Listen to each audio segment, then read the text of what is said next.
Bueno, en el día de hoy vamos a hablar sobre la diferencia entre la caducidad y la prescripción.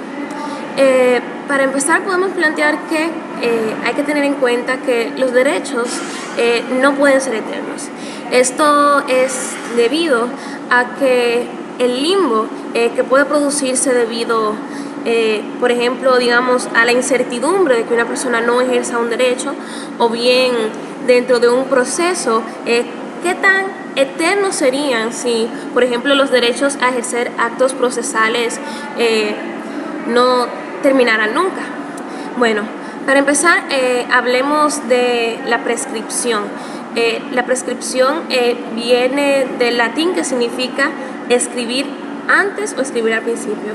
La prescripción supone la extinción de la acción que se tiene para ejercer un derecho, toda vez que ya haya pasado el plazo determinado para la extinción de dicha acción. Tenemos que tener en cuenta que para que opere la prescripción hay algunos requisitos que tienen que reunirse. El primero de esos requisitos es que el derecho de que se hable, la acción, tiene que ser una acción susceptible de prescripción. Esto lo decimos porque no todos los derechos prescriben. Por ejemplo, el derecho de propiedad es imprescriptible, mientras que conocemos una infinidad de derechos que sí son prescriptibles, por no mencionar todos los que se encuentran al final del Código Civil. También tenemos que la prescripción supone una inactividad. Con la inactividad nos referimos a que durante ese tiempo que se ha pautado para que prescriba el derecho, no se haya realizado ninguna acción, no se haya realizado ninguna actividad procesal que tenga que ver con la movilización de ese derecho. También tenemos que tiene que transcurrir el plazo señalado, obviamente, el plazo señalado sin realizar ninguna actividad, ejerciendo la susodicha acción.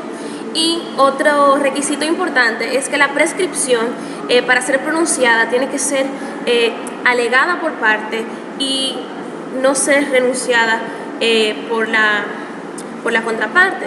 Con esto a lo que nos referimos es que la prescripción es un asunto de orden privado y que por lo tanto el juez no puede pronunciarle de oficio, sino que tiene que ser a solicitud de parte. También tenemos la caducidad. La caducidad viene del latín cadere y caducus, que quiere decir lo muy anciano o lo muy pronto a perecer. La caducidad supone la pérdida del derecho a ejercer una actividad procesal por la inactividad del mismo. La caducidad tiene esos elementos en común con la prescripción, que son la no actividad y también que se realiza dentro de un plazo señalado.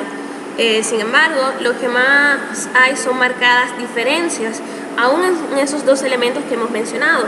Entonces, por ejemplo, tenemos que la doctrina antigua en principio no distinguía las diferencias entre la caducidad y la prescripción, pero de los mismos elementos que hemos planteado podemos mencionar algunas diferencias. Por ejemplo, lo que tiene que ver con la susceptibilidad de prescripción, como ya dijimos, hay derechos que son susceptibles de prescripción y hay otros que no.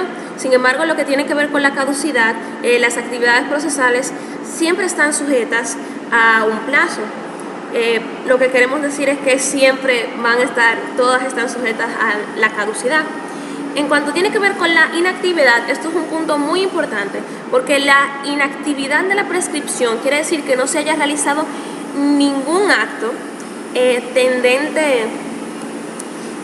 a movilizar la acción. Sin embargo, la caducidad se refiere exclusivamente a que no se haya realizado el acto procesal de que se trate de una manera específica.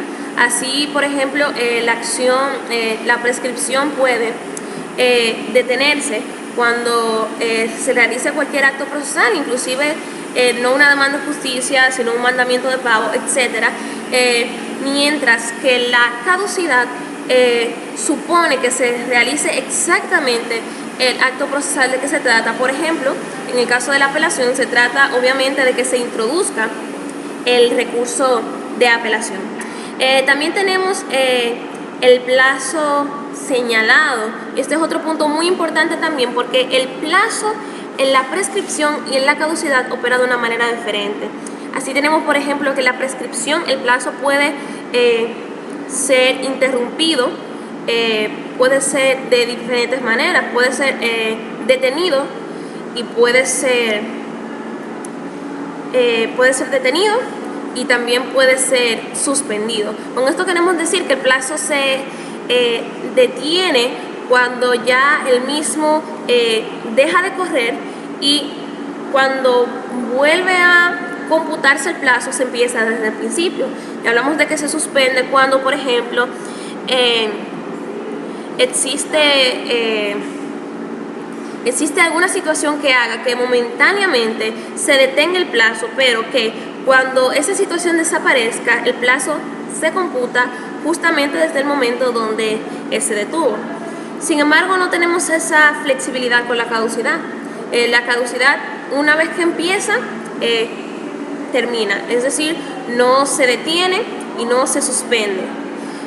También tenemos que la duración de la prescripción es indefinida. Indefinida porque, por ejemplo, cuando nace un derecho, no sabemos cuándo se va a extinguir ese derecho. Esto va a depender de cuándo empiece la no actividad del mismo. Sin embargo, la caducidad es diferente, porque una vez que nace el derecho a ejercer el acto procesal de que se habla, en ese mismo momento en que nace ese derecho, empieza a correr el plazo para la caducidad, por lo cual es muchísimo más rígido en ese aspecto. También tenemos que, en cuanto a los plazos de la prescripción siempre están legalmente establecidos, aunque en algunos casos no se presuma cuál es la duración. Sin embargo, en la caducidad tenemos una particularidad, y es que aunque existen plazos de caducidad que son establecidos por la ley, también hay plazos de caducidad que pueden surgir de otras maneras. Por ejemplo, digamos que el juez ponga un plazo de 5 días para hacerle entrega de un documento, etcétera. Entonces, esta caducidad este plazo ya está surgiendo no directamente de la ley, sino de la voluntad del juez, a diferencia de la prescripción, que siempre surge de la ley. Finalmente, cabe decir que es muy importante notar las diferencias entre la caducidad y la prescripción, en mi parecer, en mi opinión, principalmente por el aspecto que tiene que ver con cuándo se detiene el plazo, si se detiene, si se suspende, etc. Es cuanto.